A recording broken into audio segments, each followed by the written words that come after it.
no pun intended, Craig. Marty's got us set up, so notice has been given. We'll call to order the meeting of the Great Lakes St. Lawrence Seaway Development Corporation Advisory Board quarterly meeting. I won't try to guess what quarter it is because I always get that wrong. It might be the second quarter. So Tuesday, March 1st, here we are. And before we jump into updates and business, we need to approve the minutes from the September 28th meeting, which would have been the last time. Is that right? The last time we met? They're in your materials. Right. I'll move approval for the minutes. Thanks, Bill. Art, you got a second in you? I see it. Excellent. So moved and seconded. All in favor? Aye. I think I heard 2 ayes there. Saw 2 ayes. Very good. Love the hand signals. All right, we're on. The minutes are approved, and our deputy administrator has a report for us. Craig. All right, thank you, Dave. And then afterwards, I think we're going to mix up the order a little bit than what we usually do. So, let me get started. Since we last met, the COVID landscape, just as it has over the last 2 years, continues to shift. The president's mandatory vaccine requirement went into effect on November 22nd for all federal employees. I'm happy to report that the overwhelming majority of GLS employees did become fully vaccinated. We had a handful of employees at today's count, 4 employees who did not, who submitted what's called a reasonable accommodation request.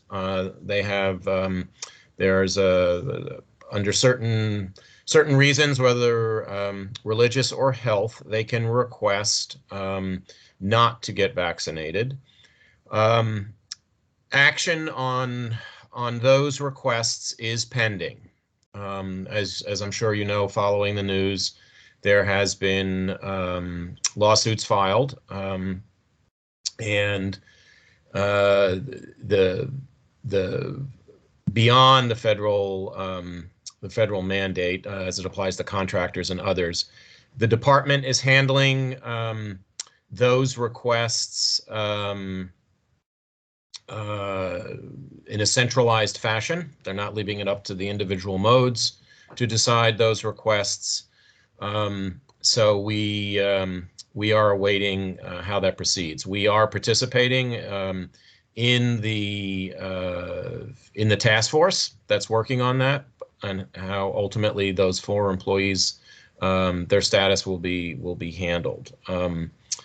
We have had, since the first of the year, our Messina employees, as you know, have been reporting to work overwhelmingly, the overwhelming majority. Our most critical time, looking at last year, was the January-February period for our employees testing positive. Last year, we had 21 positive cases. Most of those last year were away from work, but several were transmitted on the work site. This year, that number was slightly down to 15 employees tested positive. And I think, correct me if I'm wrong, Jeff, almost all of them, the transmission was away from work, where that was accrued. So I don't know if you know that, Marty, but yeah. And happily, at this point, we seem to be from the curve, the worst of it, coming out of it, as far as we haven't had a positive case in several weeks. So I think with the overall general improving news on COVID, that as we head into the new season, we hopefully are going to be in a good place. The department, and I know it literally just hot off the presses, right, Marty, that the department has announced that later this week, I think on Thursday, they are going to rescind the mask requirement for all employees. Go ahead, Well, Marty. Craig, Yep. if I could clarify that a little, the report came out at noon, so I haven't had a chance to read it fully, but it's going to be on a county by county basis. So if you're in a county with high transmission, you still have to adopt the CDC's recommended mask requirements.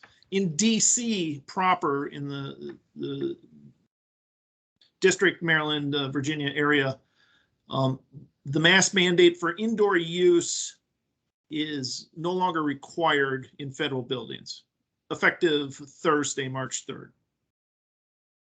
But if Messina is still in a high transmission area, they may still be required to wear masks. Right. So it's a county by county basis. Thank you.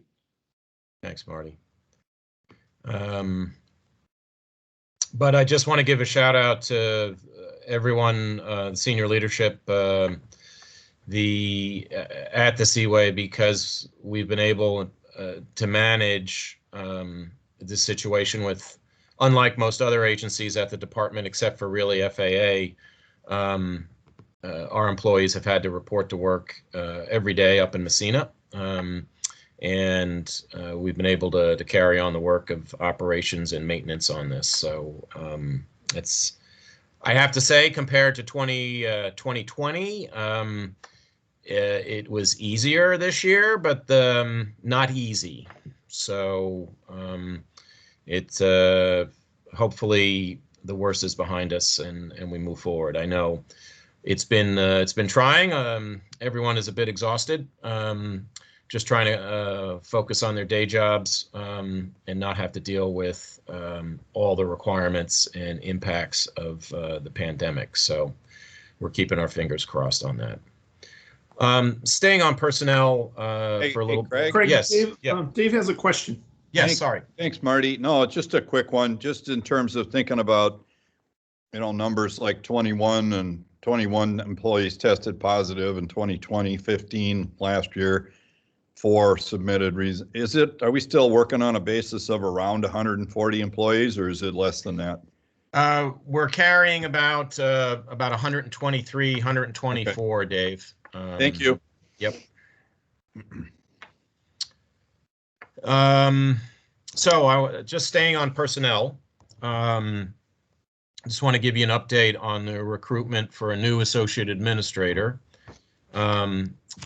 That process is still proceeding. I wish it were completed by this point, but a DOT panel of 3 individuals, including myself, the assistant secretary for budget, and the executive director for MARAD, interviewed candidates in December. A selection was made and recommended to the department. The department endorsed that selection and sent the name and the selection package forward to the Office of Management and Budget. Unfortunately, OMB still has not completed its review and approval of that recommendation. To my understanding, and I just double checked again yesterday, it has nothing to do with the candidate, but it's due to the backlog at OPM. The process should normally take 3 to 4 weeks, but it is currently taking at least 7 to 8+ weeks to complete. So I've requested to contact OPM, for the department to contact OPM just to get the latest status on that, and have not heard back yet. So we're hoping that will be completed soon. Congressional and Public Affairs Director Nancy Alcalde, whom each of you knew, retired at the end of the year. She didn't want any celebration at that time due to COVID, but she has agreed that we can celebrate her and her contributions to the corporation later this spring. Taking over for Nancy is Elizabeth Fox, whom you've all met by now and who's on the call. In addition to her policy analyst duties, Elizabeth is going to look after congressional and public affairs issues as well for the GLS. Regarding a new administrator, still vacant. I've been informed by the department that potential candidates will be interviewed this month. I remain hopeful that that is the case. So we will see. Before I go on to operations, just let me see if there are any questions, Dave, Art, Bill, on personnel or anything like that. Okay. I should add, unfortunately, the political appointment process at the department generally is still way behind what it would normally be at this time. I think there are still only 6 or 7 senior level political appointees at the department, including the secretary, deputy secretary, and assistant secretary for policy, S3. There are 2 modal administrations that have administrators now. But the FAA administrator, it was announced, will be leaving next month. And so we're hopeful that they have time for the Seaway administrator. It's been on their radar for a while. I know that for a fact. And as I say, the White House liaison has told me that they're planning to start the interviews early this month. So I'll keep you updated on that. Craig, Yeah.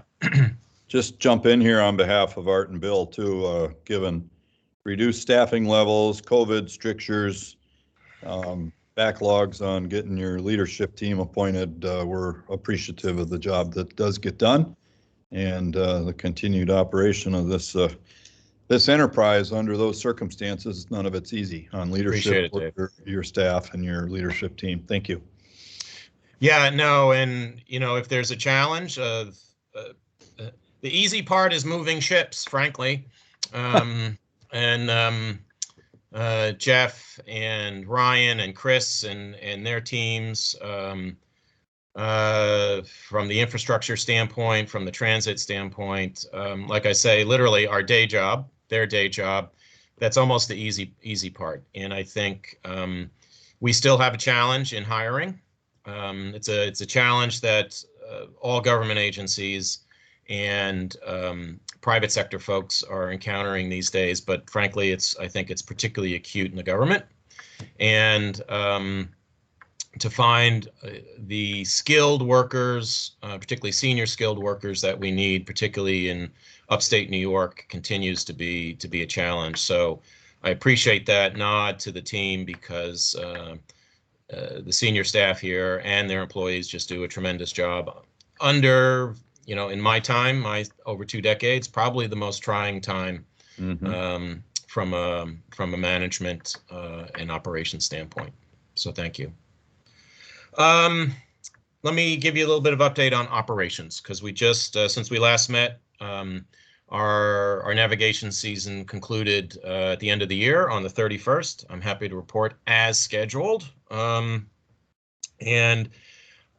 would submit it was another successful year, certainly a very strong season comparatively, and particularly when you look at the other port ranges around the country. The Great Lakes Seaway system did not have the type of logistics disruptions, supply chains disruptions encountered there. Again, LA Long Beach, East Coast Port, Savannah, a lot of that is container traffic, but nonetheless, our numbers were incredibly stable and predictable. First and foremost, on the safety front, we equaled last year's low number of vessel incidents. The metric that we have used consistently, because we've measured it for the last 25 years, is ocean vessel incidents, and we equaled the 2020 number with 4, second lowest on record, the lowest being 3, about 4 years ago. So with approximately equal number of transits, we maintained that safety level. The overall traffic, as you know, I think was up slightly, a little over 1%, and right at the 10-year average, interestingly, when you look at the chart. on that. And again, given overall uncertainty around the world markets, we'll take that as a real plus for last year. The delays in the U.S. sector were down 7% compared to 2020, with essentially equal number of transits. We exceeded our lock availability goal, came in at 99.9%, and thanks to Ryan's charts, if you drill down a little bit, we had 500 minutes of downtime for our infrastructure by our measure of things that we are responsible for. Translated 8 hours and 20 minutes of downtime for the entire length of 283 days of the navigation season. But even on the system availability, taking into account all reasons for downtime, we still exceeded our goal at 99.5% for the overall system, the U.S. sector on that. So a very strong year on our most significant performance metric on that. Shared a copy with you of the Ballast Water Working Group report, which just came out a couple weeks ago. And as you can see from that, and I'll touch on that a little bit later, we met our 100% ballast water inspection, ballast tank inspection numbers on that for our international vessels coming in. And again, that's under the modified system we've had to adopt over the last 2 years because of COVID to limit the number of on-site joint inspections in Montreal. We still do the inspections, but Ryan and Chris and their team, their vessel inspector teams, divvy up that responsibility between Montreal and our sector right now. It'll be interesting to see, right, Ryan, if post-COVID, if we go back fully to the old system, or if we, even on the inspection regime, that we adopt somewhat of a hybrid system on that. I don't know. We'll see. Water levels, and I'll talk about that later in a little more detail. Hey, Craig, one more quick interruption please. there on ballast. Yeah, anytime, Dave, please. Ballast Water Working Group. Why was I under the mistaken assumption or presumption or whatever that somehow EPA had a hand in that? I know they don't in making rules, but were they participating informally at one point? I'm just looking at, I appreciated the report, page 12 talks about the members, and I'm just curious. Yeah, no, good question, Dave. The BWWG, the Ballast Water Working Group, is only 4 members. It was started by those members who provided inspectors to physically go on the vessels to do the inspection, and that U.S. Coast Guard, Transport Canada, and the 2 seaways. Okay. As we talked about before, unfortunately, one of the developments over the last 5 years, and in earnest the last 2 years, is that the U.S. Coast Guard has basically unilaterally stopped sending inspectors to board vessels to inspect ballast tanks. Even though the regulatory regime hasn't changed, their rationale is with the presence of if a vessel has a ballast water treatment system on board, regardless if it's on as it enters the seaway, regardless if it's verified that it's actually working, the mere fact that it's on board the vessel is good enough for them to assume that ballast water is being treated or being managed. For the 3 other members, us included, we've expressed and we've met with the Coast Guard many times to say, wait a minute, there's a regulatory requirement that we have to verify that this is actually happening. And that's not good enough for us. So what's happened over the last 5 years is that Chris and Ryan and their team, we've had to pick up the slack when the U.S. Coast Guard inspectors have not been boarding. Now, EPA, and we've been able to do that, still meet those metrics. The EPA is still very much involved in the regulation of ballast water through the Vessel Incidental Discharge Act, which was passed 2018, I think at this point. And what's interesting, they're coming out with their new regulations later this year on the actual inspection implementation of that. They're working closely with Coast Guard on that. They don't have an inspection team. EPA does. They are supposed to work with Coast Guard to ensure the implementation or the verification that it's being adhered to when it does come out. What's fascinating is that VITA calls for the continuation of no-bob testing coming into the Great Lakes. So I'll be frank, it's a bit of a puzzle to me why Coast Guard has adopted the position they did several years ago and have stuck to it. And our position is we can't afford to have a blatant introduction of an aquatic invasive species because we failed to really verify that the salinity of a tank wasn't up to snuff. So we've lost that battle with the Coast Guard. We've just, if you will, tightened our britches and picked up the slack on that. That whole regime could very well change in 2024. Transport Canada has been doing analysis on the efficacy of ballast water treatment systems coming into the system. They're expected to publish their results at some point over the next year or so, and they'll make a determination of, yes, it appears that ballast water treatment systems are coming into the Great Lakes are being effective, or they may say, no, there's still a risk, and it's good to keep belt and suspenders to use the ballast water testing regime with that. So we'll see. But right now we continue going forward with the compliance testing as it is. Okay. Yep. Thank you. Yeah, absolutely. Probably more than you wanted to know, but Well, it's been a while since we dug, yeah, right. so thank you. Yep, absolutely. I think I was just going to mention water levels, and I'll talk a little bit more about that later. But we're higher this time of year than we were last year. That's the bad news, but not terribly higher, at least comparatively speaking to 2019 or 2017. About 40 centimeters, not quite 16 inches like Ontario above a year ago. And the encouraging news is that the forecast over the next 4 months, 5 months is for the water levels to begin to taper down again and get much closer to the mean. So I think we're in a good place right now comparatively, and we're not expecting, at least on the water level front. We've got other issues which I'll touch on, but I think we go into this new season in a relative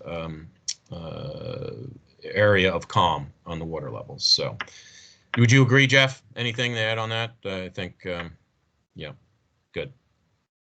Our beloved bridge, the Seaway International Bridge, we continue to negotiate with Transport Canada over the future governance structure of the bridge and the financial solvency of that bridge. I think, as we've talked about before, the closing of the Canadian border, which still is restricted. It's not entirely closed, but there are still restrictions. As a toll-operated bridge, the finances of that bridge have been in dire circumstances, essentially supported by the Canadian government right now. We've been working, Kevin has been working for over a year and a half to get supplemental funding for the bridge. We may actually be successful this year, but we continue to negotiate with Canada over the future of the bridge. We shared our last proposal with Transport a couple weeks ago with them. And then finally, on the operational side, our new navigation season will start in the Montreal Lake Ontario section on March 22nd. And on the Welland Canal section on March 24th. So they're not always aligned. So let me move just quickly, just on the programmatic side. Let me take a breath. Anything on the operational side that I've mentioned, if there are any questions, and then I'll finish up with just a programmatic update. Okay, good. I think as you'll hear from Kevin, we continue to make progress on our budgets. We are in fiscal year 2022. We still don't have a full budget or approved budget yet, but I think progress is being made on that, as well as for our fiscal year 2023 budget. So I think happily we're still in a good sweet spot as far as appropriations is concerned, and our ability to fund our infrastructure program. A quick update on the marine sanctuary issue in eastern Lake Ontario and the St. Lawrence River. I know, Dave, you've been following that issue. When we last spoke, NOAA had proposed a draft environmental impact statement on that, but with no recommendation as to whether to put the sanctuary in both Lake Ontario and a significant section of the St. Lawrence River. Since we last met, I'm happy to report we've worked with the U.S. Coast Guard, principally 9th District, and they came out late in the fall in support of our position, opposing the introduction of a marine sanctuary in the St. Lawrence River.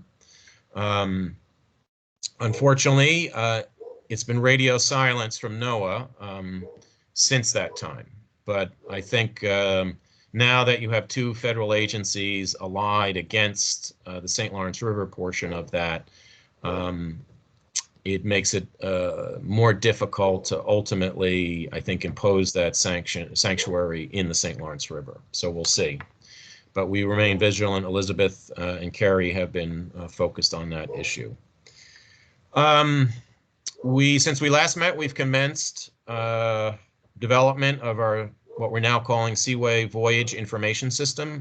I know you all saw the prototype demonstration way back when we had the 60th, what we were calling our Vessel Traffic Flow Management System. Back then, Volpe had done a proof of concept prototype for the Montreal Lake Ontario section. It took the Canadian Seaway a little while to come along, but they have joined now fully with us. And for the last 4 months, we've been having regular meetings and have both made a commitment to fund the first phase of the development of what we're calling our VIS, Voyage Information System. And the first phase for this navigation season is to develop, analyze transit data for the last 5 years for both Montreal Lake Ontario section and the Welland Canal. Last time it did not include the Welland, and that was only a couple years of analysis for the prototype. And to improve the ETAs and to be able to start to integrate that better understanding of ETAs, estimated time of arrivals, into the actual vessel traffic management system for our vessel traffic controllers. So to improve the accuracy of when ships are going to arrive at our locks.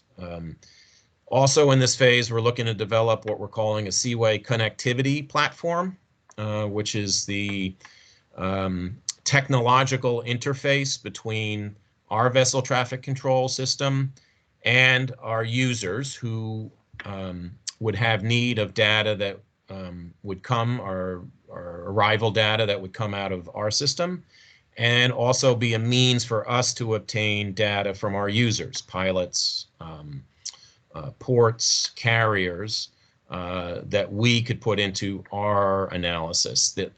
The importance of the Seaway connectivity platform is it will allow other users who have a need to interact with this system, gives them the freedom to choose the technology, the program that is best for them.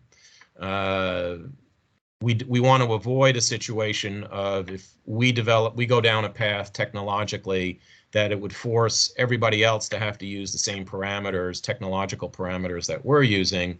The idea is that this connectivity platform will be plug and play. It'll allow the transfer of data across it, even if they decide to use a different system.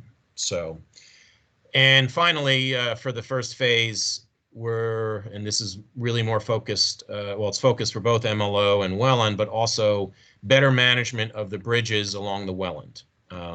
It's a much more complicated dance down there to align the lift bridges with vessel transits and for city streets in St. Catharines and elsewhere. So the idea is with better accuracy on the vessels arrivals, they can better manage the lift bridges down there. This whole concept is built on similar to the aviation realm, where planes file a flight plan before they take off, and that's sort of that is the idea here, that ultimately vessels will file a voyage plan that will initiate the system and the management of their arrival. We've continue to make strides on the finalizing of the architectural design of the visitor center. And we expect to submit the construction contract for public bids this month on that. So I think Jeff may talk to that a little bit, but the hope is that we can have shovels in the ground this summer for completion in 2023 for the visitor center. Let's see, we've begun to implement our trade and economic strategic plan that with the additional marketing monies that we've received, and I know Rebecca will give you an update on that. We've completed, and Jeff will talk about that, I think, a little bit in his update. We've commissioned the ice flushing system at Snell, fully operational. Did not get any use, really, at the end of the season last year, but going into the opening this year with ice conditions, I think it will get its first seasonal use on that. And then finally, the renovation of our DC offices in the DOT building. It's been almost a year, June, since we left 55M and have moved back into the DOT building. And that's a moving goalpost on that, but the latest construction schedule has us back in the office after completion of the build out for our new offices in May, hopefully by the end of May. And DOT announced last week that they will begin bringing employees back to the DOT building in Washington beginning next month in April. I'll take a breath there, and I think that concludes my report, Mr. Chair, on the operational and programmatic and personnel issues. Thank you, Craig. Art, Bill, any questions for Craig? None from me. All right, you said you were going to think about a different order, so I'll let you call who's next. We're going to go to the new kid on the block right now, and I think Ryan Chatlin is going to give us an operational update. Welcome, Ryan. You got the coolest virtual background there, too, so that's nice. Thank you, and good afternoon, everyone. I'll give an update on operations, our major accomplishments for the first quarter of 2022.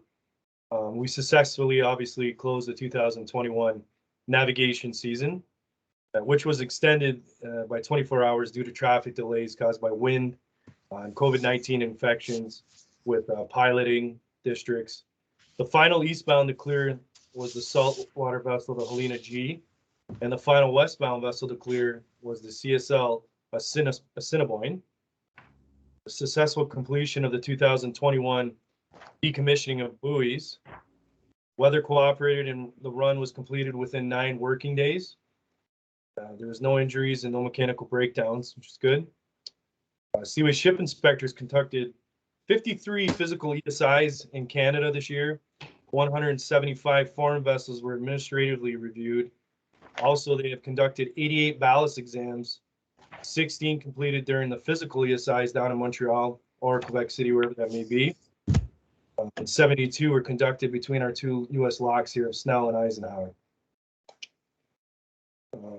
Orders for 18 more all-season buoys are in. 12 are U.S. Coast Guard steel-type buoy, and 6 are Go Deep foam-style buoys. The Go Deep buoys, our estimated delivery is late April of 2022, and the U.S. Coast Guard buoys are estimated for the fall of 2022. Once all are received and installed, the GLS total number of all-season buoys in service will be 32, and that'll put us a little over 30% of the Seaway, of our U.S. area responsibility. The vessel master position has been filled by Captain Paul Braden, who has been selected internally. We will now need to advertise for a deputy vessel master replacement. Assistant engineer position was filled internally as well by Mr. Troy Savage, and was selected for the machinery mechanic. A second engineer will allow GLS to operate with both tugs simultaneously, sorry about that, or have enough personnel to operate at a 24-hour capacity. Our current challenges and arising issues here at operations are vacant positions like Mr. Middlebrook had touched on earlier. We need to fill the deputy vessel master, a trades helper line handler position, maybe multiple positions. We also need to select a vessel traffic control trainee because we just made one full-time in vessel traffic control. The Seaway Trident build is slowly progressing, approximately 50% complete. The shipyard is having difficulty keeping employees as well, and is running into material supplies issues causing delays. New delivery date maybe later on this summer of 2022. Outside of our regular maintenance on navigation aids, the Marine Services Division will be busy in 2022 with buoy commissioning in late March, early April. The buoy barge will need to be moved to a shipyard for modifications once the contract is in place. The Trident will be delivered to Messina. The crew will need to familiarize with the new tug and take training on that as well. 6 ship inspection program will continue again in 2022 under the same protocols as have been in place in the 2020 season and 2021 season. We're going to start off doing the administrative and some physical exams of first trippers that come into the system that have never been into the system. So we'll check them. Our focus area for the next 90 days is to fill these vacant positions that are already open, prepare for the spring buoy run and the opening of the 2022 navigation season. Also to continue the progress on the Seaway Trident build and buoy barge modifications. Any questions for operations? I don't have any. I know that last time we did spend a bit of time talking about challenges you were having, not you personally, but Seaway was having filling some of those positions on the vessel. And looks like you've made some progress there, but internal promotions lead to more need to hire, right? Absolutely. The new vessel master was an external hire. We were fortunate there. And we hope we can be, with the latest advertisement for the deputy, that we can be equally successful. He came from Texas and moved to Messina, and it seems to be working out, right, Ryan? So far, so good. I don't know how he's liking the weather as much, but right. He's very, we're very pleased. He's very competent, and younger. So more familiar with the technology and the interface on the bridge of the Guardian. So, yeah. So Ryan, I shared some information with Craig that he probably would pass on to you about a couple of outside groups that you may want to do some advertising for. One of them is Military to Mariners, because there's a lot of transportation, waterborne military members, and I'm not talking the Navy. Army has them, Marines have them, and these guys retire, and obviously the process has made them pretty good workers. So a lot of people aren't familiar with that website. It just really got signed up about a year ago, but you may want to look at that. And then I passed some other things on to Craig about longer term recruiting, which we can talk about offline here. I did distribute that to the team, Art, just so you know. Feel free to reach out to me on that. We can talk later about some connections if that's a help to you. One of the things we've done too is, I'm sure you're familiar, Art, with Superintendent Achenbach from the Great Lakes Maritime Academy in Traverse City. And both on the training front and on the availability front of potential applicants, he's pledged his help, and I think we're actually going to be sending a team to Traverse City, at least on the training front, right, Ryan? At some point over the season. They have a new tug instructor there, which will be helpful, and he's pledged his help with us to on the recruitment side as well. So.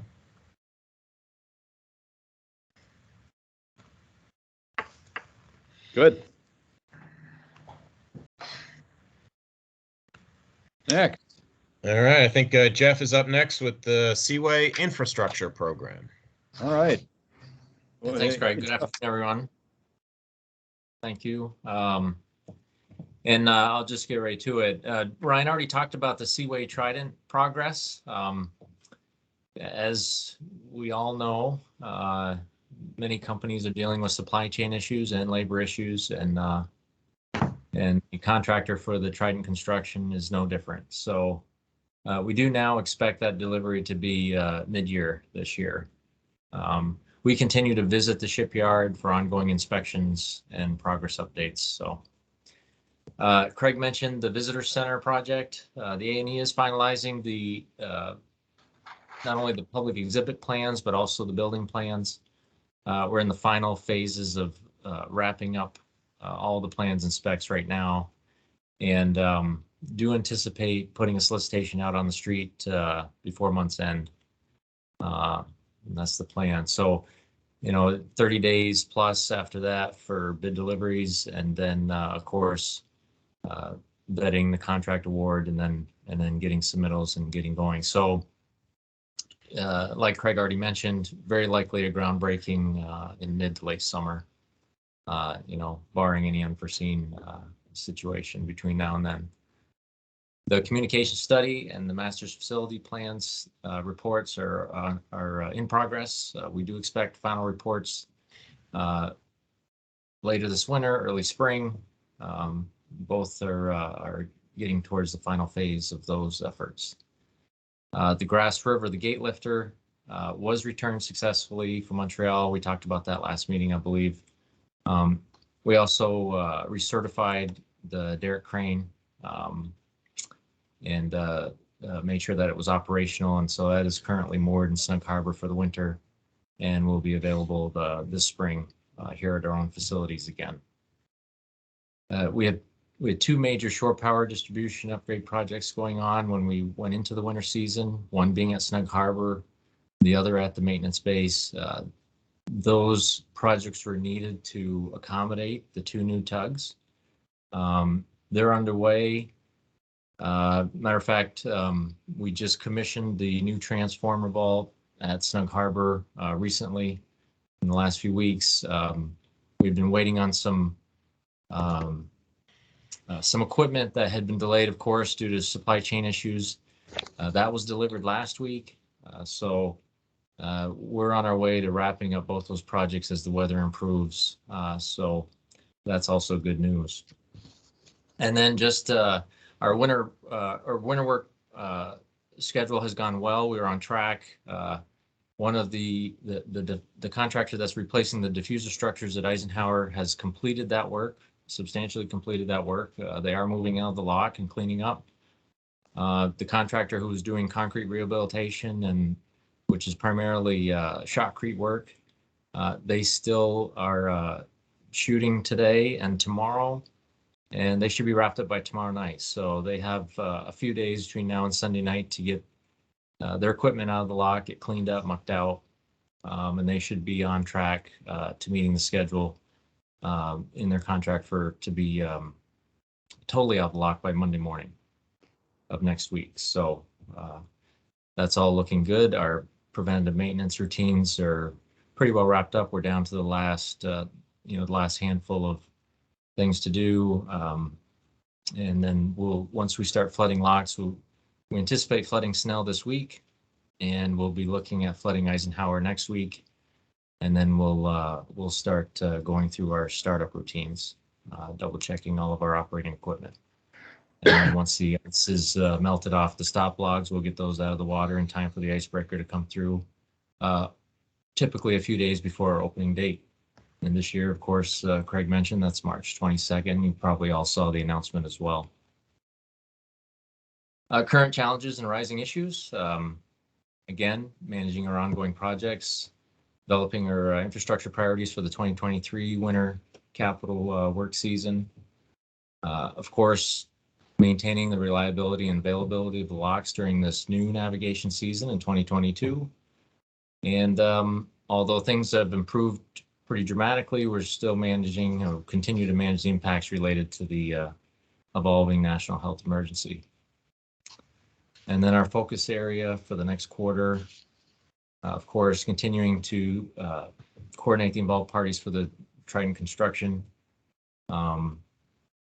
Obviously wrap up our 2022 winter work successfully, make sure we get the locks open on time for March 22nd, and then continue to work on some of our major capital priorities, the new visitor center, new maintenance shop addition, so that we can work on our HFM equipment more effectively and efficiently. And of course, we've already talked a little bit about the buoy barge modifications that are required. That vessel will be going to dry dock this summer to make sure we can get those completed. So that would be our update for this quarter. Thank you, unless there are any questions. I don't have any. Busy. I have one question for you. It's all good. Yeah, Well, sure. the master facilities report, is that the sort of the replacement for what we once upon a time called the ARP? A longer term thing, or has that been changed again? I'm just curious. So it's a little, it would be in addition to, this is focused primarily on our occupied structures, our occupied buildings, the spaces that we work in.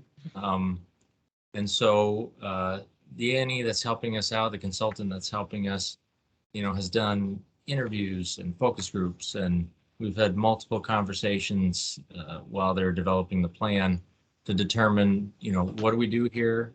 It's been 60 years since anybody's really spent any time thinking about that in the big picture. And so what do we do here? How do we do it? What do we need, for the next 5, 10, 20 years? How does that look from a budgetary standpoint and an infrastructure standpoint? So ultimately, it's focusing on building maintenance. Can we consolidate buildings? Should we be building new buildings for certain functions? And when we're done, that's the report we'll have, which will be a good, it's going to give us a blueprint the next couple of decades, hopefully. If I could just add to that, sorry, real quick, Art, it doesn't replace the ARP.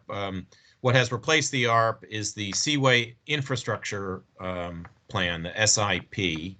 And the name change came about last year as it became a line item in our budget. So the ARP is dead. Long live the ARP as the SIP.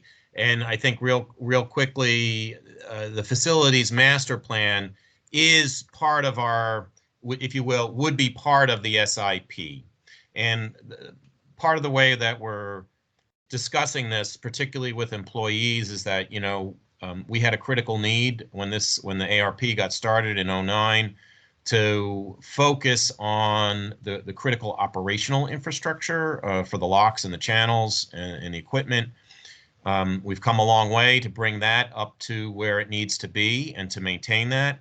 And now it's time to focus on the structures and the places where our employees work. Equally critical infrastructure, but nonetheless. So the hope is there. Frankly, speaking personally, we're taking a real hard look at the admin building downtown Messina, if that's really still needed and functional, and whether a new building can be moved to the locks to accommodate that and other uses there. Looking at maintenance facilities needs, warehouse structures, et cetera, et cetera. So it's a subset of the SIP. So this is an outside group at some point is going to deliver a series of reports about Seaway in the next, like you said, longer term, and that's what you're working on. Do you have a contractual date for any of this to sort of be at least preliminary put out or not? Yeah, we expect the final report before the end of this month. Oh, okay. Yeah, we've been working on this for several months now. And then I think it's being delivered to us, correct me if I'm wrong, Jeff, sort of in a smorgasbord type of arrangement.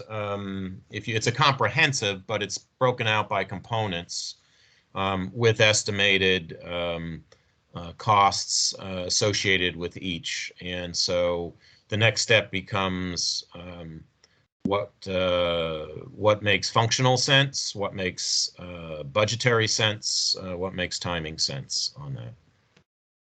Well, the May in-person meeting may provide a good opportunity for you to tell us what you found and what your report says. So Yeah, absolutely. it would be good for that. Thanks. Thank you, Jeff. And Kevin, time for the tons and dollars report. All right. Yeah, well, tons and traffic will kick over to Rebecca, and she'll have a good story to tell on that. But dollars and cents, today is March 1st, and it's going to be a busy March in the federal budget world. As Craig reported, we are currently on a CR through March 11th, and as you've probably read or seen in the news, there is activity from both parties, both chambers, to come to an agreement. So we are very hopeful.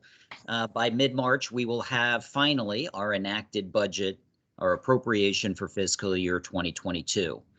And so, so far, just so you're aware, and I think you know this from your experience, continuing resolutions, by and large, don't impact the Great Lakes St. Lawrence Seaway Development Corporation to the same extreme they do most other federal agencies because of our additional funding availability that's at our discretion for operations. So, but having said that, once we get the omnibus bill that's enacted, that's great. We get our full appropriation from the Harbor Maintenance Trust Fund. This year especially, Craig talked about some of the short-term funding issues at the bridge. The FY 2022 budget is, if in fact the law comes out as it's at least been drafted at the House and Senate level, we will be given funding authorization to help support bridge operations and maintenance. And so that's an area that of great focus for me and Lisa Healy, our CFO, and figuring out the proper ways to get those funds to them that is meaningful and at the same time raises no flags with our auditors. So kind of venturing into new waters. We've never done that before, used our appropriated or toll money specifically for bridge O&M, but we will figure out the proper way to do that and begin that process again, should the law be written as we expect it to be, and given that authorization. So getting 2022, hopefully in mid-March, within a week after that, we will be releasing to the president's, to Congress, the president's budget request for FY 2023. And that'll begin that process in Congress. Also want to let you know up in Messina, a couple things in the Office of Financial Management. Lisa Healy, our CFO, along with the staff in our acquisitions office and in the program office, eliminated an internal backlog of acquisition closeouts, something that we had started tackling, and midstream into our efforts to eliminate the backlog, the IG came in to do a DOT-wide audit of all of DOT's backlogs. So we have a good story to tell in the fact that we've now reduced that backlog to nil. So positive on that front. Financial statements audit, it has been September since our last meeting. So I think you all know we have a clean audit. Our 58th came in November. We have 3 non-significant findings that were not in the report, but were in the management letter, and we've developed a corrective action plan to address those. Those will be expected to be cleared and closed as the auditors come back in this spring and summer to conduct the next audit, and we'll see clearly that we've addressed those. My apologies, Kevin. I should have incled that up front. Yeah, no, It was it's, on the bullet. I can't believe Sorry. it's been that long since we've had our last meeting. Right. And again, probably starting in April, we'll begin work on the FY 2024 budget. The first step, as we would submit something to Secretary Buttigieg and his team for their consideration moving into the spring and the summer. And by the next meeting, and we'll have more to report on it, we expect our OIG auditors to begin their work on the FY 2022 financial statements audit. So quite a bit going on right now, a lot of overlapping years, but we are muddling through from the financial world without any hiccups. And performance, Craig talked about some of the numbers I included there for you. We achieved all 3 of our 3 primary goals: system reliability, lock availability, and administrative expenses. Hey, Kevin. Yes, sir. Would you just touch on real briefly? So Kevin and I met with the Deputy Secretary in January on what the Secretary Buttigieg and the Deputy Secretary Polly Trottenberg have started performance review, reinstituted performance review meetings with the modes. And one of the do-outs from that is, could we look at an additional performance metric? Would you just mind talking about that real quick? Sure. So this is an exercise Craig and I have been going through for several administrations, where quarterly we meet with the Deputy Secretary and a number of the political leadership team of the department to look at a common set of performance areas or programmatic management areas across the department and where your OA stands. And not surprising, we do very well. But the Deputy Secretary this go around inquired and asked that we, the GLS, work with the department's performance team to look into developing a Seaway infrastructure program performance metric. And so we had an initial meeting scheduled that they had to reschedule, and they haven't come back with a new date yet. This is something that previous administrations have asked us to do, and in working with the DOT performance gurus, we've never been able to come up with a meaningful performance metric as it relates to the infrastructure program. And saying that, part of the problem is the rest of the department, when it comes to infrastructure, it's all about how many dollars and cents did you get out the door. We don't actually either perform the work, and we don't have a critical time sequencing. We don't do grants. So we're not issuing anything to states that then turn over to other contractors. So we're trying to figure out what is meaningful to measure the GLS when it comes to the infrastructure program. I would argue that our lock availability number by itself is a strong indicator of how well the infrastructure is maintained. But the DepSec wants a new goal and a new metric, so we will work to that request. Hey, thanks for that. That reminded me, I had a kind of a, I know I asked this question years ago. What would be an example, looking at those 2 metrics, system and lock? What's an example of something that could go wrong with the system but not the lock? Weather, and yeah, so weather, we actually take into account, some people call it foolish, that weather conditions and vessel incidents, we count the GLS as part of that system reliability rate. And our position is we are a customer-focused organization trying to attract new commercial folks in. They don't care what the delay is. They just care about delays because that's dollars and cents. And so we want to work toward that system reliability number. The lock availability is one of the criteria in the system reliability. So you take responsibility for events that, whether they're administrative, geopolitical, weather, all that, and you build it into that. That's right. Okay. do. We do. But we do break it out just on the lock availability, Dave. Just Yep. what That's are really the lock availability number, the 99.887. because that is what we are directly responsible for. And if we break down on that, then we know it's us. All right, metrics and dollars. Thanks, Kevin. Questions for him before we get to tons and new business with Rebecca. You're up.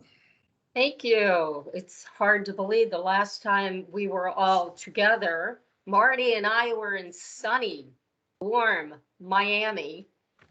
And Peter was in sunny, warm Houston, Texas. And we were dividing and conquering and being back out in the public, face to face, marketing the Great Lakes for the first time in a very long time. So that was back in September. So much has happened since then, and I'll do a quick update since September, that first quarter of 2022, and then what we're looking at this quarter through the rest of the fiscal years. Absolutely crazy. Well, first of all, we were a staff of 3 in the Office of Trade and Economic Development. We did have our newest employee resign last month, so we're back down to the Rebecca and Peter show. And we're turning and burning to get all of the things done that we can just as staff of 2 again. So I'm sure in the near future, we'll get that job open back up and get it filled again. So Marty and Peter, I keep mentioning Marty because I really think Marty wants to be in my office. It's a lot of fun at times, right, Marty? Marty got to go with Peter Herthy to the Clean Power Energy Conference, which was focusing, of course, on wind energy that comes into North America. We were there pitching the Great Lakes, of course, as the quickest, easiest way to get oversized cargo to the heartland of North America. So they did that conference. It was in Salt Lake City. So that was the first week of December. We were scheduled to be also in Antwerp the following week, Antwerp XL for the Break Bulk Conference. That was postponed and has been kicked to 2022. So on the road, I guess for the last quarter, or the first quarter of 2022, one time to the Clean Power. We have been working quite a bit with the Great Lakes governors and premiers and the Port of Antwerp on growing the business between the Great Lakes and the Port of Antwerp.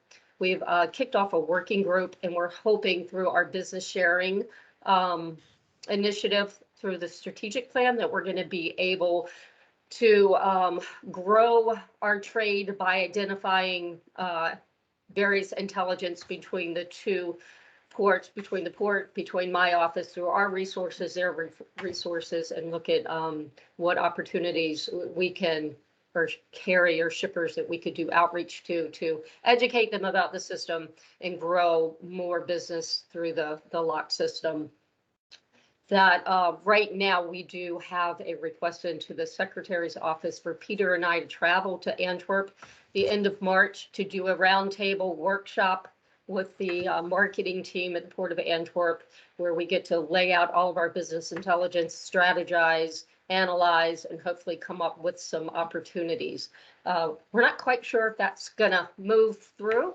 Fingers crossed that our justification was strong enough to suggest that this is definitely mission critical, and we need to get out and start getting our businesses together and working face to face again. Under pre-COVID times, this would be considered for us a regular trip, consistent with our mission, but because of COVID, international travel requires a secretarial level scrutiny. I did hear that Antwerp just moved into a very good status where they have removed a lot of their restrictions. So considering that's where we need to go, that is good. And I hope that factors into the decision for us to be able to go.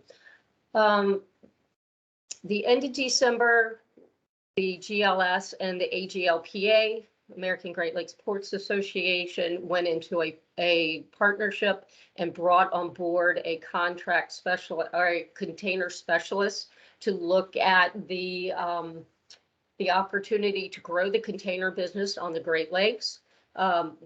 From this agreement that we have with AGLP, there's also a steering committee that has the ports of Duluth, Monroe, Cleveland, and ports of Indiana members on board, as well as Peter Herthy, our regional representative, to work directly with this. I call him a subject matter expert, but he's so much more than that. He's has been working in the container environment for a very long time. And so between Peter and all of a sudden, I just forgot, Al Rowland, yep. Thank you, Craig.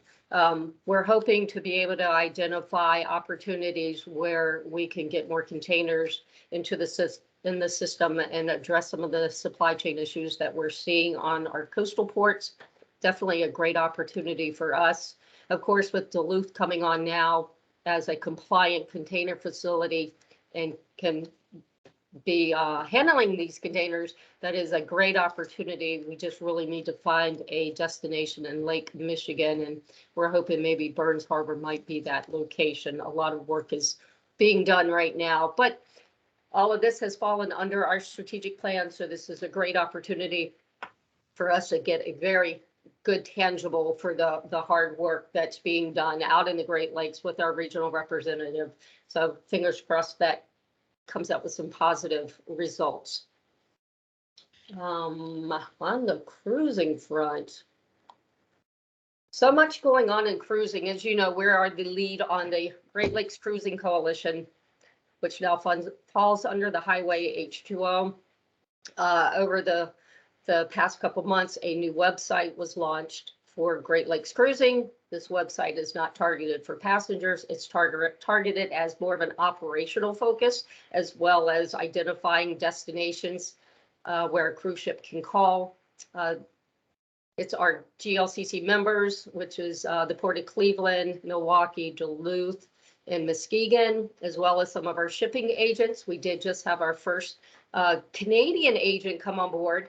I don't know, Craig, can we even call Navitrans a Canadian agent or a Greek agent? But finally, we have a little international focus back into the GLCC, which used to be a binational coalition of members growing Great Lakes Cruising.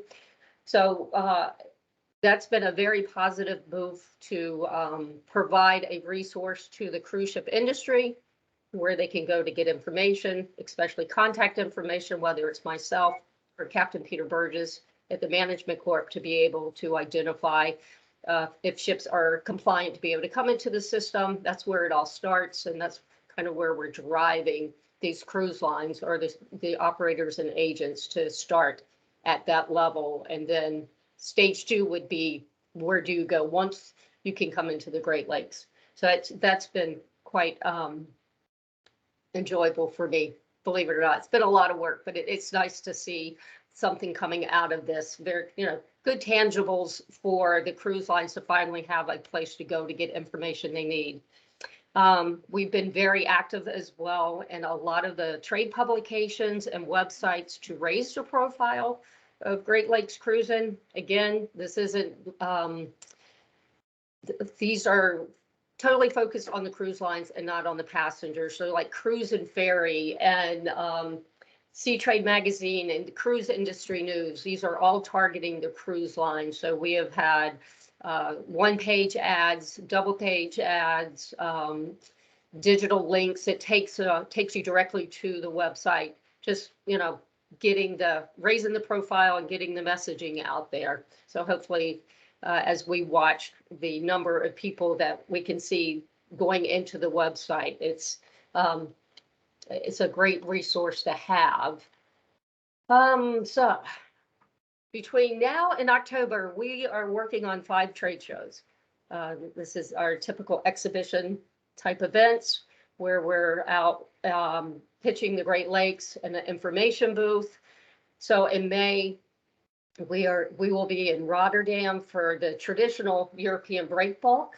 We'll be there under the Highway H2O banner with hopefully a good group of stakeholders. It'll be interesting to see just how many stakeholders we have come and participate. Following break bulk, we have Posidonia. Posidonia is in Athens, Greece. We have participated 3 other times in this event, so this will be our 4th time. So it is the first week of June. Right now we have a growing delegation. I'm so happy to be able to say that Cleveland, Duluth, Milwaukee, and a couple of our shipping agents, possibly Port of Monroe, will be participating with us.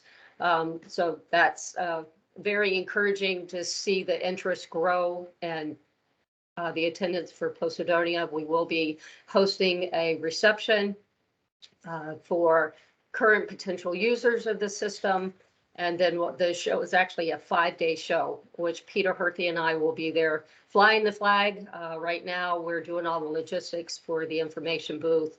We'll be in the U.S. Pavilion, which is hosted by the Athens Embassy. So we'll get a lot of coverage from the embassy, excuse me, as well as other local shippers from the Greek shipping industry. It is definitely a growing market for us, and we do have quite a bit of trade right now. So we're looking at growing that business between that region of the world that we're not out there as much as we are with our traditional European trading partners. In October, we'll be back into Rotterdam. No, I'm sorry, we're in Rotterdam, May, Athens, June, and then October we'll be back in Antwerp for Antwerp XL. This is the event that was postponed in December 2021. That'll be the first week of October. So between the October event for Antwerp and then back to Houston, Texas for Break Bulk Americas. It's going to be a pretty busy fall for us. So that's 5 events there that we're trying to get all organized right now, and it's should be good. It should be good stuff. So on the tonnage part, I'm not sure if you had a chance to look at any of the tonnage information. We kind of captured the highs and lows. General cargo definitely was on the high side for us. Steel was the standout commodity. Iron ore exports also, we had a 14% increase coming out of Duluth, Twin Harbors, as well as Silver Bay. Cleveland they doubled the amount of containers that they received at the port. A lot had to do with the additional vessel that was added towards the fall, a dedicated container vessel, the Peyton Lindsay being operated by Spleetoff. Toledo, they did very good on their aluminum imports, but unfortunately what really dampened the season quite a bit was the lack of grain being moved out. And of course, this was due to the harvest, which had the drought conditions were extremely bad. And they said 85 years, they hadn't seen it that bad. So considering the big drop in lack of grain and what we had coming in, we did quite well at finishing the season at a 1% increase from 2020. So that good news there that we were able to finish on top. Just a couple of highlights on the cruising side. As mentioned earlier, the GLCC is now kind of being run by the GLS to support our members. Kate Ferguson from the Port of Duluth is now our new chair, our chairwoman. She took over from Dave Gutav from the Port of Cleveland. So Kate has now stepped in. And in addition to everything she has on her plate for Duluth Cargo Connect, she now has a little bit more Great Lakes cruising going on. Kate did confirm with me a couple weeks ago that Viking has approached them to be a turnaround port for the 2023 season. This would be for the second ship that they announced that they would be bringing in. So this year we only have 1 ship from Viking. Next year it's 2. But Duluth has some challenges with their passenger facility. Oh, Thank you, Craig. Isn't that a beauty?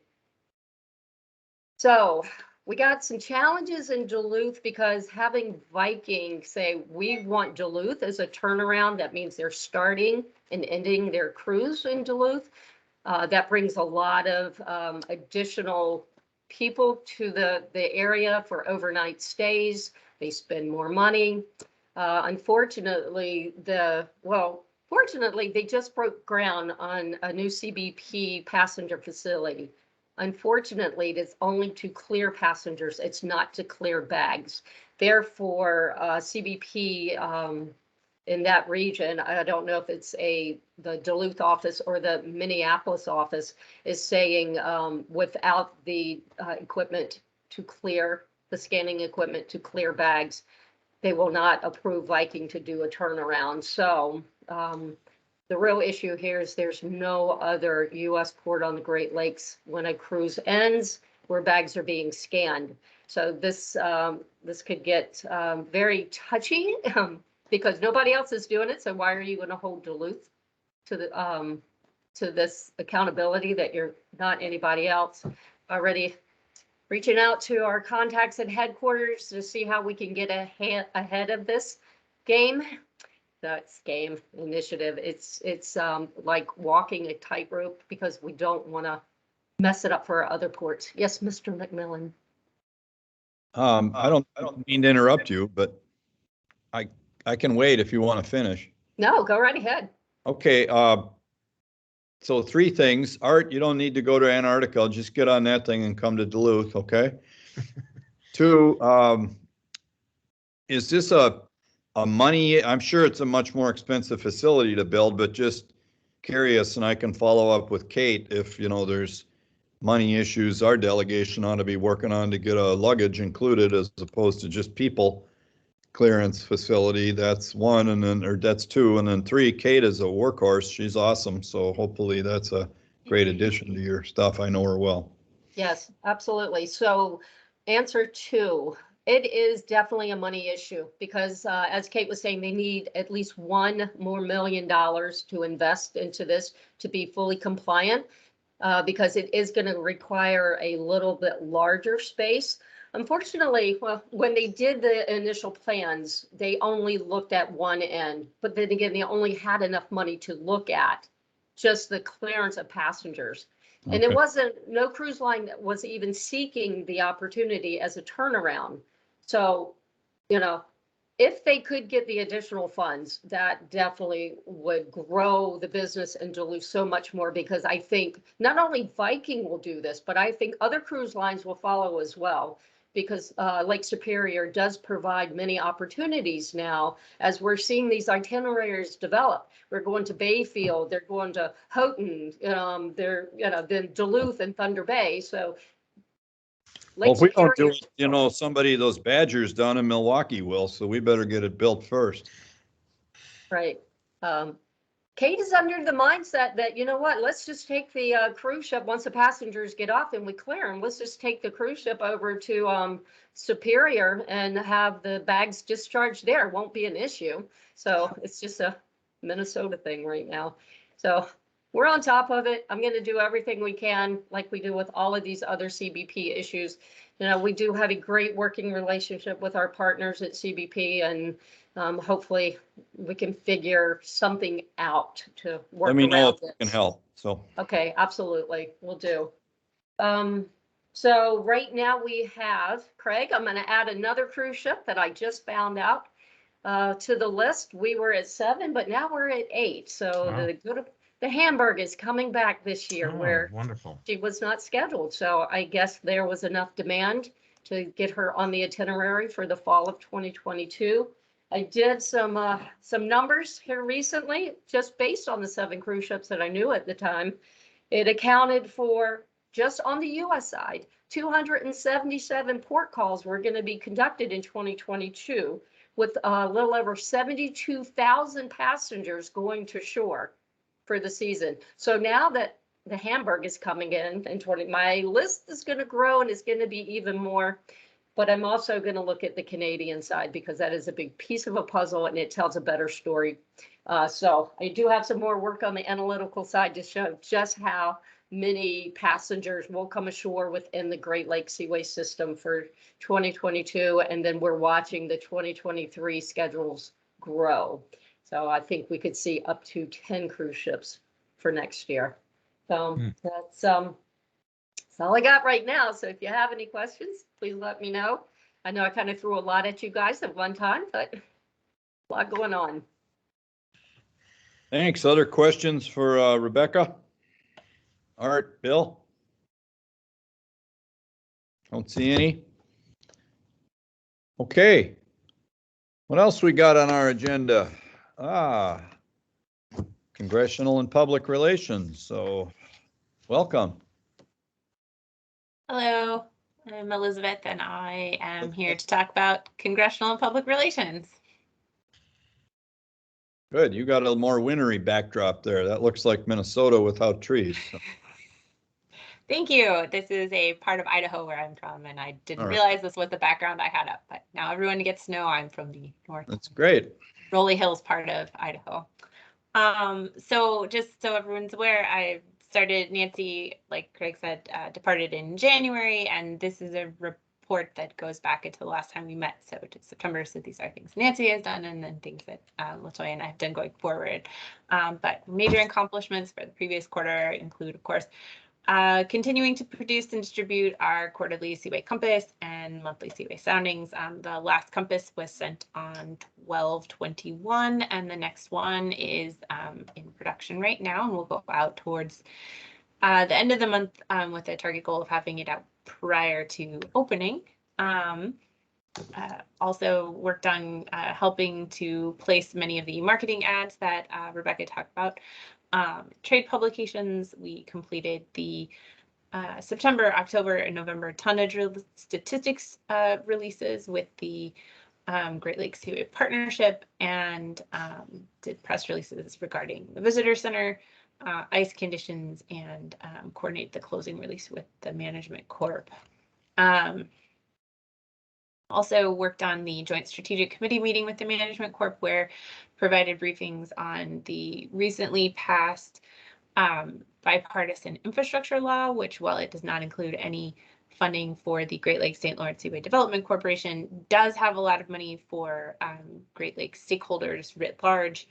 And so talked a little bit about that, as well as updates on the NOAA Marine Sanctuary. I continue to work on coordination with the department on policy issues that are important to both us, to them, and their policy issues that are important to us. So this includes USDOT priorities of safety, international policy coordination, COVID-19 response and recovery, global supply chain issues, climate change, equity, and even the DOT strategic plan. And of course, our priorities like marine sanctuary and the how our seaway operations are going. Like, this was our year and we closed on time and it was amazing.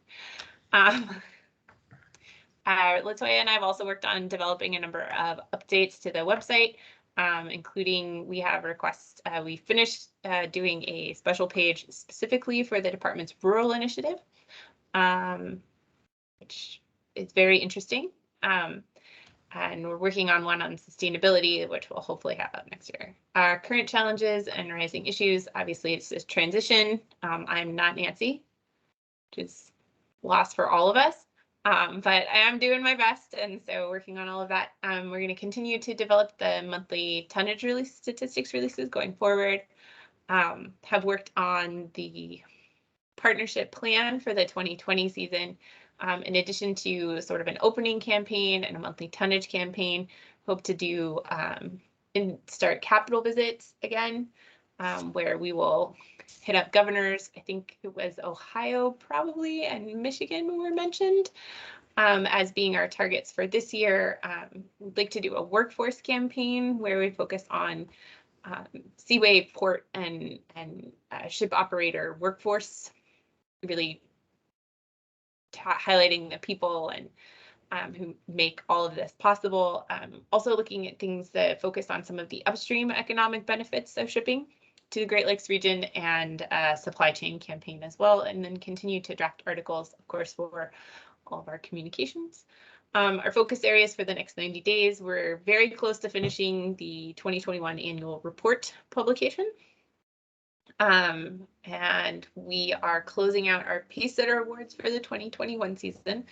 As of today, we have heard from almost all of our ports and are actively making calls to make sure everybody has a chance to tell us whether or not they think they deserve a Pacesetter this year.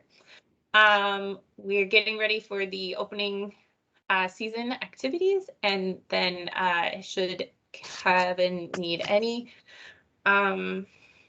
Hill support in budget outreach, I am here for that. We had an actual budget hearing last year, so should we have one of those again, be ready to do that. That's all for me. And I would just add, if I may, Mr. Chair, I know, Art, you and I talked about on the partnership on one of the informational videos that we're putting together highlighting workforce that's going to include pathways to maritime jobs as well. So as I've already talked to LaToya and Elizabeth, and as that goes forward, be sure to reach out to you. And I did confirm with LaToya this morning that, and I think she reached out to each of you to confirm, to make sure the communication on the publications is going through. It was our understanding that they were going out, but if hopefully we've double checked now and you're receiving them and et cetera. So please let us know if that's not the case. Appreciate that follow-up. Thanks, Art and Craig, for visiting about it, and then LaToya for tracking us down and checking. LaToya says her inbox is always open for you guys, so if you ever need anything, just let her know. Will do. Craig, are you going to run through environmental? I will. Carrie's on the line too, I think, so.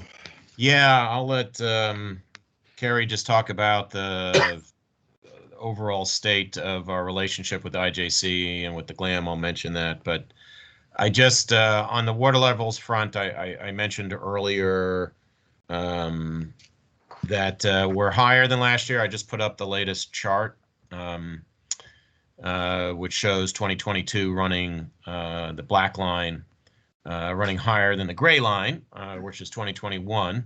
But the most important line is the pink line, and particularly that range, which is the forecast out through July, with greater accuracy, of course, closer to our date and less so later on. But what is significant that in the 50% percentile, that water level is expected to revert back to the average, and in fact probably go a little below the average as we get to the summer. So as I said earlier, I think we're in a good place as we start the season and as we head into the season.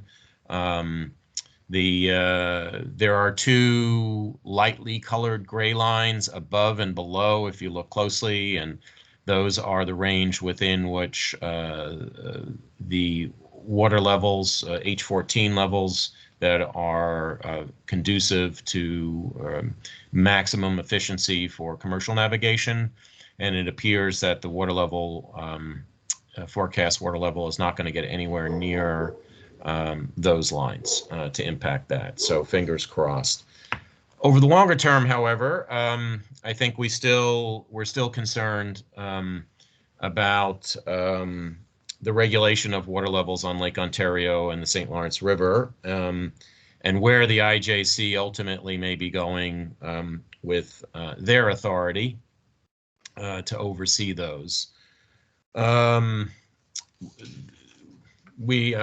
mentioned this before, including at our last meeting, that we have concerns that the IJC does not fully, dare I say, understand or respect perhaps the order of priority for users, and particularly commercial navigation under the 1909 treaty.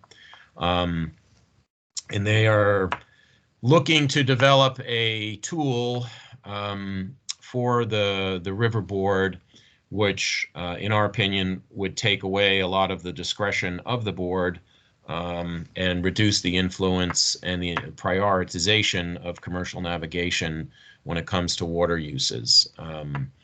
Just recently, just last week, the board, or the IJC, actually the Great Lakes Adaptive Management Committee, published its first public document regarding its analysis of Plan 2014, how that's been implemented and the effects of that, and which will ultimately lead to perhaps a recommendation from them on modifications to Plan 2014, which we remain vigilant and concerned about. In fact, we have a meeting tomorrow with the Canadian Seaway to begin talking about that in earnest. On that issue, Carrie, I don't know if you wanted to add anything to that.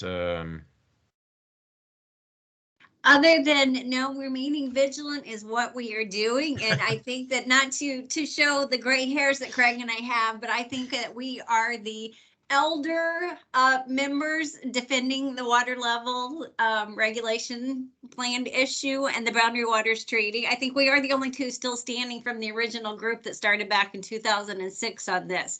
So our memory is long, much to the chagrin of the IJC, because we can basically go back and refute and negotiate with the best of them. Amen. Thank you for your memory, Carrie, because mine is fading quickly. So. No offense, Craig, but my hair is not quite as gray as yours. No. Well, the president of the American Great Lakes Ports Association, Vontacoda, earlier this morning, their winter meeting, introduced me as the old member. The colonel from the Army Corps of Engineers was speaking before me, and he said, well, we have the new and the old. And so he was referring to me as the old. So, but yeah, so that's it on water levels. And just to conclude on the ballast water working group report, I think we've talked about that. Ryan talked about that in detail, but that still remains, in my opinion, a very significant achievement to protect the Great Lakes on the environmental front, and particularly in light of its, even though the Coast Guard is still an official member, they still sign the report, and we still welcome them. But they're not committing staffing to the inspection side of that. So that is a substantive protection for the lakes, but frankly, it is also a vital, important public relations and public education aspect that we can continue to say, beginning in 2006, and here we are, 2022, so 16 years later, the lakes are still being protected. So I'll leave it at that. And I noticed a particular jump in the compliance rate. I mean, it's always hovered around 99%, but this year it goes out 3 decimal points, 99.998 compliance rate when it comes to measuring salinity. So the industry firmly supports what we're doing on this, and it's remained incredibly effective. That's my report, Mr. Chair. Very good. Thanks, Craig and team. Carrie, good to see you again. There's universal complaints about not getting any remuneration for our Form 450 reporting duties, so. We're going to rectify that. Okay. Of course, I'm kidding. I think everybody got those in, so, and I was grousing to our deputy administrator about it. But anyway, all that aside, that's really not a governance level issue. So great set of reports. I'd open it up now to the board, other board members. I've been bouncing in and out with questions. I know Art did too. Bill, you may have something stored up. Art, it's your opportunity here. Then we can talk about maybe a few logistics or at least any preliminary word you have on our May meeting. So. No, I'm good. Craig and I talked earlier, and he covered a lot of those things. So. It was good. Phil, anything from Milwaukee? Well, next time when we have our board meeting in person, I want to sideline somebody and just get a full briefing on how we wound up all of the ice flushing issues with the valves, the contracts, what was the bid cost, what were the adds and deducts, and what was the final settlement on how we got out of that whole contract. Okay. Very good. And if I would suggest too, if you have for our May meeting, if you have steel tip shoes, boots, please pack them so we can go down and Jeff can take you down to see it. So. Okay. Good. Any other topics? We'll let you know, Craig, and otherwise, I don't have anything else to raise here. Good luck with Congress as this active budget year and political world get going, and you come out of a CR and into whatever happens next. So good luck with all that. Good. Thanks for a great closing and hopefully an equally uneventful opening, right? Amen. Yeah. Amen. Thanks for administering all this too. It's you keep us well informed and ready to go. So we appreciate that. We appreciate Marty and his team. So for doing that. The for the next meeting, Dave, I don't know, Marty, if you want to talk to that a little bit. Boy, we just got this one in the can, but you know, hotel accommodations are always challenging in the Messina area. I've taken to staying in Potsdam at the Hampton Inn. I believe there is a new Marriott branded hotel in Canton, Fairfield Inn maybe, and then of course there is the Clarkson Inn, I believe, in Potsdam.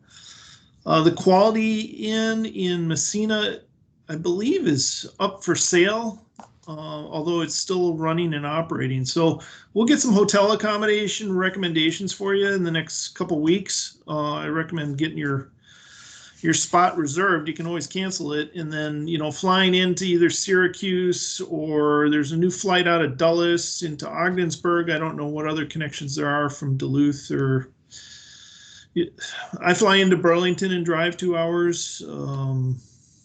So we'll have to figure out the logistics of getting there, but plan a day for travel each way, back and forth. I think when we were last there, Bill, you and I traveled in from Montreal, didn't we? That's an option too. Yep. Yeah. Well, that still may be complicated, unfortunately, because of COVID testing at the border. Right. The outcome made it easier. We will begin to look into this. I know, and offer some suggestions as well about. I think to Marty's point, it's probably going to take a little bit longer to get to and from Messina than we would normally expect pre-COVID. So we'll have to plan on that. Maybe I got to find a ride on a freighter, huh? That's right. That'd be direct. Get on one of Rebecca's cruise ships. Yeah.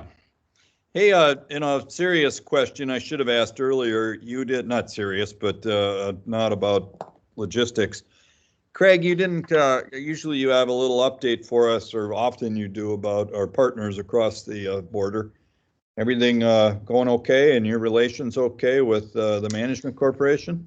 They are actually, Dave. You know, there's some Terry Bowles is still the president and CEO.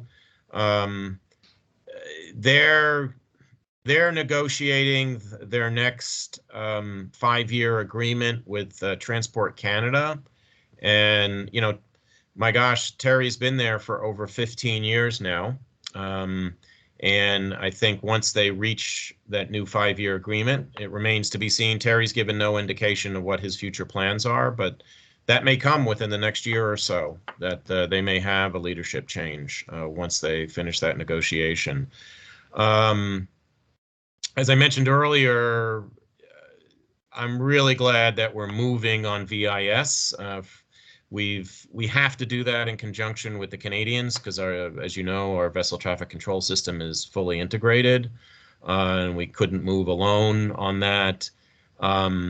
We've spent the last couple of years educating, particularly Terry, and his staff. I think his staff is fully behind it now. Terry sees the value add of that, and I'm just really thrilled that they've made not only the personnel commitment, the time commitment, but the monetary commitment to that. So that, for me, that's a good sign, that tangible sign how we're in sync on that. So they're going to have some leadership changes. I mentioned Terry and their longtime vice president, Jean-Aubry Morin, whom you've all met. Jean's given no indication about what his retirement plans are, but that's going to happen probably over the next couple of years. And so, I think there'll be significant leadership changes on the Canadian side over the next year or so.